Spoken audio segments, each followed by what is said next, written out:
जय गजानन. मकर राशीच्या जातकांसाठी सप्टेंबर 2026 हा महिना कसा जाणार आहे, ह्या महिन्यामध्ये तुमच्या आयुष्यामध्ये काय अप्स अँड डाऊन असणार आहेत, काय चेंजेस होणार आहेत, ह्या सगळ्या गोष्टी आपण बघणार आहोत टॅरोद्वारे आपण गायडन्स घेणार आहोत की हा महिना तुम्हाला कसा जाईल, काय घडामोडी घडतील ते. सो ह्या रिडिंगला रेझोनेट होण्यासाठी आपल्या इष्टदेवतेचं नाव घ्यायचं आहे, आपल्या कुलदेवी असेल, कुलदैवत असेल, सगळ्यांचं नाव घ्यायचं आहे आणि रिडिंगला रेझोनेट व्हायचं आहे. सो तुम्हीही घ्या, तोपर्यंत मी पण घेते.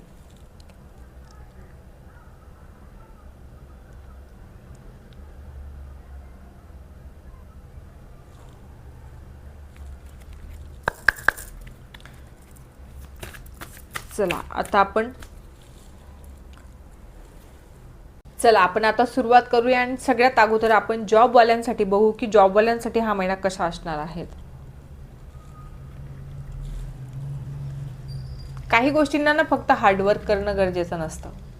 खूप हार्डवर्क करतायत तुम्ही, म्हणजे एकटेच हार्डवर्क करतात अशी गोष्ट झालेली आहे की जॉबच्या ठिकाणी पण तुम्हाला असं आहे की तुम्हाला हे म्हणजे तुम्ही खूप बर्डन घेऊन घेतलं आहे स्वतःवर की तुम्हाला असं वाटतंय ना की सगळं फक्त तुमच्या एकट्यांवरच आहे आणि तुम्हालाच करायचं आहे. तर जेही वर्क असेल, जेही वर्कलोड असेल तो कलिग्समध्ये किंवा तुमचे पार्टनर्स असतील, म्हणजे असतात, टीम्स असतात, तुमचे टीम वर्क करून करा, एकटेच करू नका. तुम्ही एकटेच करतात आणि एकटेच करत असल्यामुळे काय होते की तुम्हाला असं वाटतं की हे पण बाकी आहे, ते पण बाकी आहे, हे पण करायचं आहे, ते पण करायचं आहे, सगळ्याच गोष्टी करण्यामागे लागलेले आहेत तुम्ही सगळे. म्हणजे एकटेच खूप कष्ट करतायत, एकटे खूप करतायत, करतच राहतात, अशा काही गोष्टी होतात. याच्यामुळे काय होते की आता तुम्ही खूप थकून गेलेले आहात, कुठे ना कुठे तुम्हाला स्टक फिलिंग येते की सुचत नाहीये की किती कष्ट करतो, सगळं बर्डन एकदम घेतलेलं आहे तुम्ही, सगळ्याच काही गोष्टी एकदम आणलेल्या आहेत की हे पण माझं, ते पण मला करायचं, ते पण मला करायचं. असं करू नका. बाकीचेही वाट बघत असतील की आपल्यालाही सांगेल, बाकीचेही मदत करायला तयार असतील. यस, मदत करायला तर खरंच तयार आहेत. तुम्ही जर लोकांना सांगितलं तर सगळेजण मिळून तुमचं काम कंप्लीट करू लागतील. ट्रान्सपरन्सीने बिहेव करा सगळ्यांसोबत, जेही तुमची इच्छा अपेक्षा होत्या सगळ्या, किंवा तुम्हाला जे काम करून पाहिजे ते काम सगळ्यांना समजावून सांगा. काय सांगता येतं की खूप पटकन तुमचं काम कंप्लीट होईल आणि मदतही मिळेल दुसऱ्यांची आणि छानही होईल. विशेष म्हणजे आता आपण बिझनेसवाल्यांसाठी जर बघायचं म्हटलं तर बिझनेसमध्ये स्टेबिलिटी आहे, ॲथॉरिटी आहे तुमच्याकडे, सगळ्या काही गोष्टी छान आहेत, बेस्ट आहेत. ट्रान्सपरन्सी होते, म्हणजे छान चेंजेस तुमच्या आयुष्यामध्ये येणार आहेत. चांगले चेंजेस येणार आहेत, म्हणजे याचा अर्थ असं नाही की काही पण चांगले चेंजेस येणार आहेत विशेषतः. आणि असं आहे की पण मग तुम्हाला ना सॅटिस्फाईड व्हावं लागेल. जे तुमच्या आयुष्यामध्ये चांगले येत आहेत ना, तर त्याला तुम्हाला सॅटिस्फाईड पण व्हावं लागेल. कधी कधी असं होतंय की आताही तुमच्या आयुष्यामध्ये काही सिच्युएशन खराब नाही आहेत, आताही सिच्युएशन खूप चांगली आहे, बेस्ट आहे. पण मग तुम्हाला असं वाटतंय ना की तुम्ही जे कमवलंय त्याच्याकडेच बघत बसलेत. कदाचित असं असेल, जेवढं तुम्ही अपेक्षा केली होती तितकं मिळालेलं नाहीये, पण काहीतरी ते मिळालेलं आहे ना, याचाही विचार करा. म्हणजे तुमचं असं होतं की तुम्हाला म्हणजे 1 रुपया पेरला आहे, तुम्हाला 100 रुपये पाहिजे होते, 10 तर मिळालेत ना, याचा विचार तुम्ही करत नाहीये. 10 तर मिळालेत, आज 10 मिळालेत, उद्या 20ही मिळतील, हळूहळू ग्रोथ होईल. म्हणजे कुठे ना कुठे तुम्ही सॅटिस्फाईड नाही आहेत तुमच्या कामाशी, म्हणजे तुम्हाला जी इन्क्रीमेंट मिळालेली आहे त्याच्या किंवा जो प्रॉफिट तुम्हाला आहे त्याच्याने तुम्ही सॅटिस्फाईड नाही आहेत, एवढंच आहे. तुम्ही नाराज आहात. पण मग हा विचार का नाही करत की ठीक आहे, याच्यापेक्षाही पुढे काही छान होऊ शकतं, कष्ट करत राहायचे. आता तुम्ही कष्ट करणंही थांबवून दिलेत, त्याच्यामुळे तुम्ही निगेटिव्ह थॉट्समध्ये जात आहेत, निगेटिव्ह थॉट प्रोसेसमध्ये चाललेले आहेत की खूप आता छान होतं, छान आहे, ग्रोथ छान होत होती, सुरुवात चांगली झाली होती. ॲक्च्युली तुमची सुरुवात खूप चांगली झालेली होती, त्याच्यामुळे मग तुमच्या अपेक्षा पण खूप वाढून गेलेल्या असतील. पण मग कसं असतं की एक वेळानंतर आपल्याला जेही यश मिळतं ते छोटं वाटायला लागतं. पण मग हा विचार का नाही करत आपण की जे मिळालं तर आहे. काही लोक तर असे पण आहेत जगामध्ये की खूप कष्ट करूनही त्यांना काही मिळत नाही, अशी ही सिच्युएशन होऊन जाते. पण मग तुम्हाला थोडं तर मिळालंय ना, त्याच्यावर सॅटिस्फाईड राहा, चांगले विचार करा, चांगल्या गोष्टी करण्याचा प्रयत्न करा.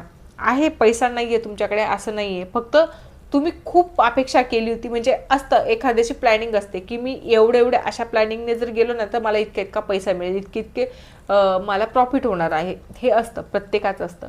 पण बऱ्याचदा आपण जे ठरवतो तसं होईलच असं नसतं. आता जसं गुजरातमध्ये अचानक पाऊस खूप झाला, पाणी भरलं गेलं, किंवा अशी सिच्युएशन बऱ्याच ठिकाणी झालं. त्या लोकांनी कधी प्लॅनिंग केलेली होती का ह्या गोष्टीची, की असंही कधी होईल? नाही होत. तेही बिचारे आज म्हणजे जे इलेक्ट्रॉनिक अप्लायन्स आहेत त्या लोकांचं तर काय झालं असेल, म्हणजे नवे नवे प्रोडक्ट्स तर खराब झाले ना.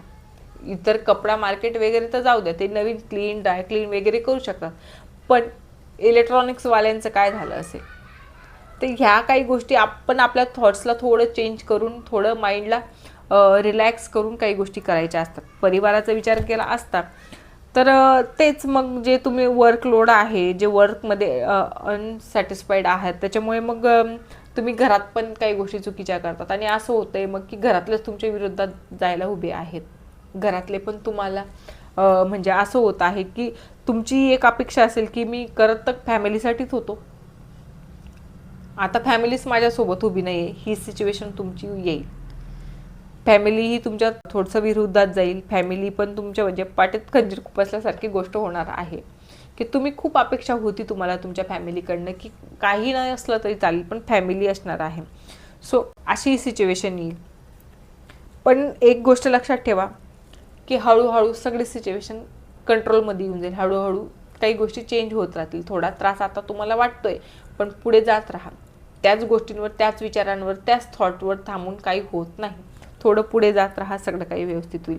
कपल्सच्या बाबतीमध्ये जर विचार करायचा म्हटला तर कपल्सच्या बाबतीमध्ये बॅलन्सिंगचा महिना आहे. युनिव्हर्सली ब्लेसिंग्स तुम्हाला मिळतात. छान आहे. जे तुमच्या रिलेशनशिपवर तुम्ही वर्क केलेलं होतं, काम केलेलं होतं, जे तुमच्या रिलेशनशिपच्या बाबतीमध्ये तुमचे विचार होते ते सगळे फुलफिल होणार आहेत. एंजलच्या ब्लेसिंग्स तुम्हाला मिळत आहेत, तर अजून काय पाहिजे. तर सगळ्या काही गोष्टी छान आहेत. बॅलन्स करणार आहात तुम्ही, सगळ्या काही गोष्टी बॅलन्स करणार आहात. इमोशनली, प्रॅक्टिकली सगळ्या काही गोष्टी बॅलन्स करून तुम्ही तुमचं सगळं म्हणजे छान करतायत. सो हेल्थच्या बाबतीमध्ये तेच नाही. हेल्थच्या बाबतीमध्ये मग त्याच गोष्टी होत आहेत की तुम्ही जर बिझनेसच्या मध्ये स्टक असाल, बिझनेसमध्ये काही गोष्टी हे होत नसतील, किंवा जॉबच्या ठिकाणी काही वर्कलोड खूप वाढवून घेतला असेल तुम्ही, तर मग हेल्थ कुठून चांगली राहणार आहे. हेल्थला पण एक ट्रान्सफॉर्मेशनची गरज आहे. थोडी ट्रीटमेंटची पद्धत चेंज करण्याची गरज आहे.